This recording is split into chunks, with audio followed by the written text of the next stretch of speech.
अगर सूत्रों के हवाले से खबर आ रही है कि आरबीआई जाग रहा है, तो साहब आते आते बहुत देर तो नहीं कर दिया आपने?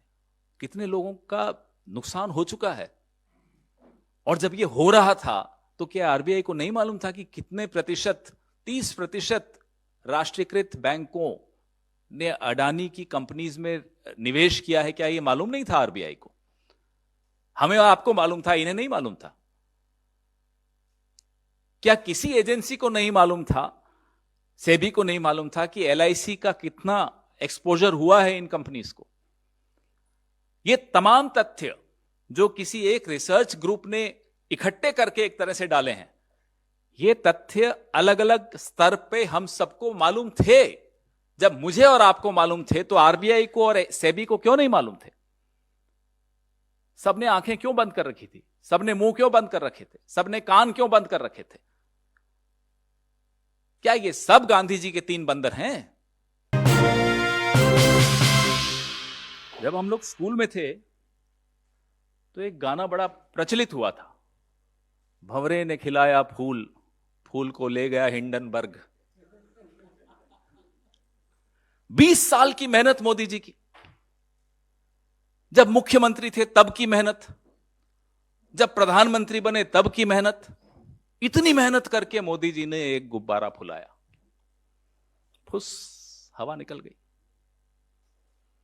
सारे नियम कायदे कानून ताक पर रख के एक आदमी को मोदी जी ने पाल पोस कर बड़ा किया। आज क्या हुआ? ये मोदी जी और अडानी जी के बीच का मामला होता तो हमारे को क्या आपत्ति थी? हम भी चुप रहते, आप भी चुप रहते। अब तो आप भी नहीं चुप रह सकते, हम भी नहीं चुप रह सकते, क्योंकि ये मामला अब एक एक भारतवासी के पसीने से कमाई धनराशि जो अब खतरे में पड़ गई है एलआईसी के माध्यम से, यह मामला वहां तक जा पहुंचा है, हमारी आपकी जेब तक जा पहुंचा। एलआईसी की विज्ञापन तो हम बचपन में वो भी सुनते हुए आते थे, जिंदगी के साथ भी जिंदगी के बाद भी। अब उसका भी टैगलाइन बदलनी पड़ेगी, जिंदगी के साथ थी, अब अडानी जी के साथ है। यह एलआईसी की हालत। और पीएम, प्राइम मेंटोर, अडानी जी के प्राइम मेंटोर हैं प्रधानमंत्री जी। चुप, एकदम चुप, एक शब्द नहीं सुनाई देगा आपको प्रधानमंत्री के मुंह से।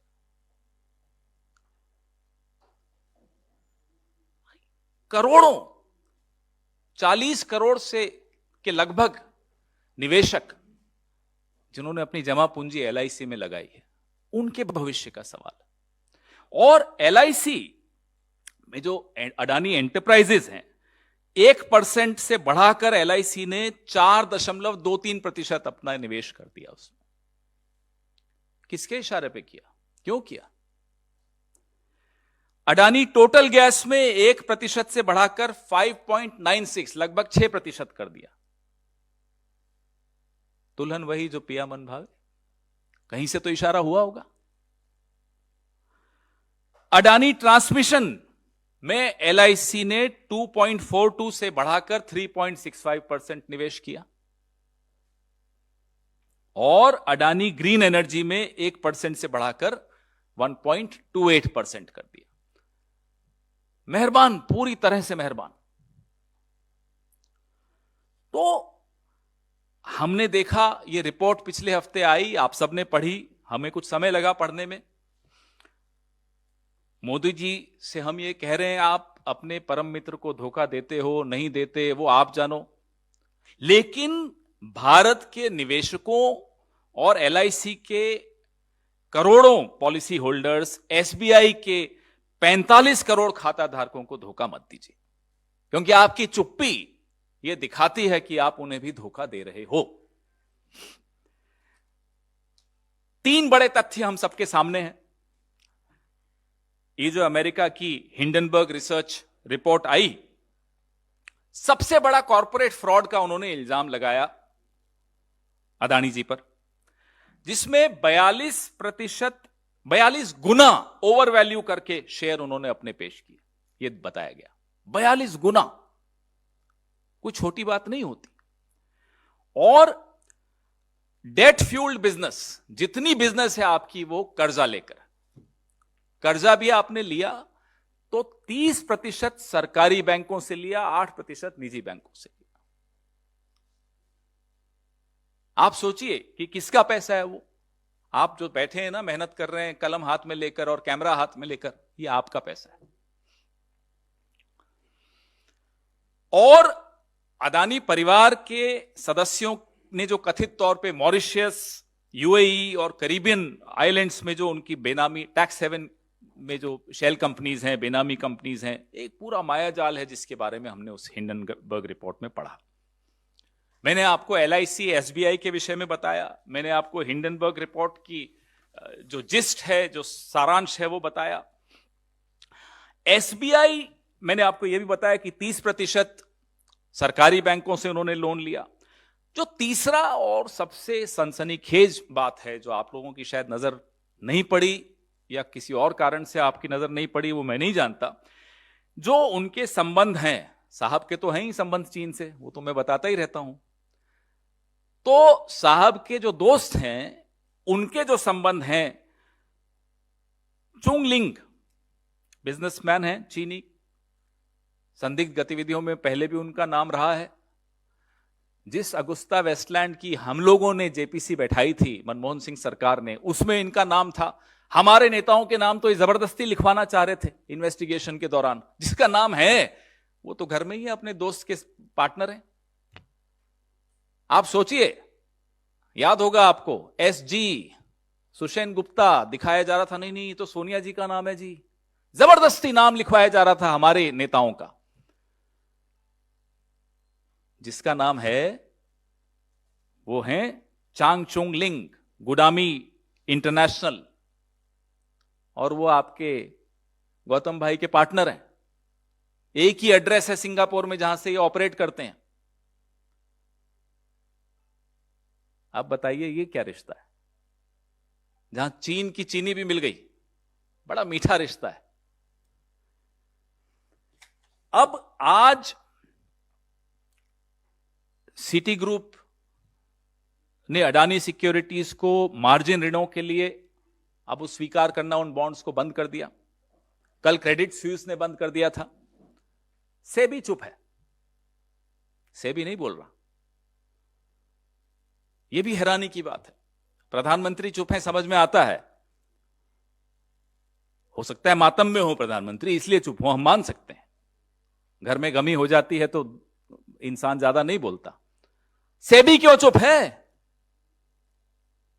सुना आरबीआई बहुत कम, धीरे धीरे आवाज में कुछ बोलना शुरू किया है आरबीआई ने, लेकिन सेबी एकदम मुंह पे टेप लगा हुआ है, बंद।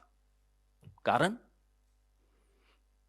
तो हम इन करोड़ों निवेशकों, खाता धारकों, पॉलिसी धारकों की आवाज बनकर आपके सामने आए हैं। हमारा यह फर्ज है कि उनको हम आवाज दें। वो आज चिंता में है और चिंता उनकी जायज है।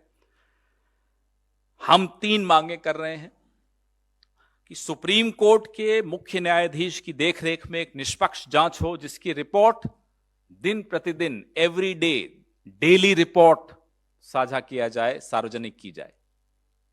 हमारी दूसरी मांग है कि हिंडनबर्ग रिसर्च रिपोर्ट की विस्तार से जांच हो और एक संयुक्त संसदीय समिति जेपीसी का गठन हो। Our first demand is an inquiry under the Chief Justice of India. The report should be made public every day. Our second demand is a JPC to look into the findings of the Hindenburg research report.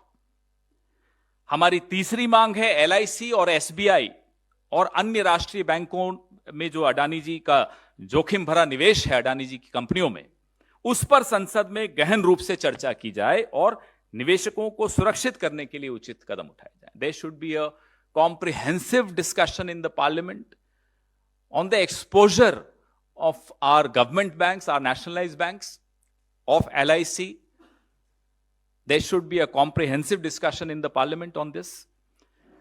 And ways should be found out to protect the interests of the investors in these, in LIC and in our nationalized banks.